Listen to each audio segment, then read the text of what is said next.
حالة خوف ورعب وإثارة جدل انتابت العديد من رواد مواقع التواصل الاجتماعي بعد تداول مقطع فيديو بيظهر حركة غطاء بلاعة بيتحرك صعوداً وهبوطاً. الكلام ده في الحي ال11 بمدينة 6 أكتوبر. الفيديو ناس كتير نشرته وبتحذر من المرور على الغطاء ده، والكل بيتساءل إيه اللي بيحصل؟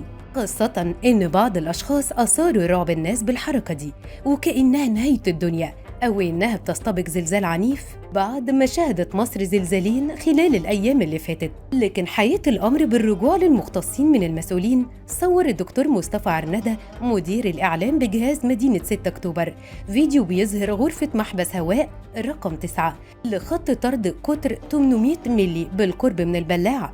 قال كمان المسؤولين إن في لوحة إرشادية على بعد أمتار قليلة بتشير لوجود غرفة الهواء وهي اللي بتعمل كده، وده شيء عادي وطبيعي.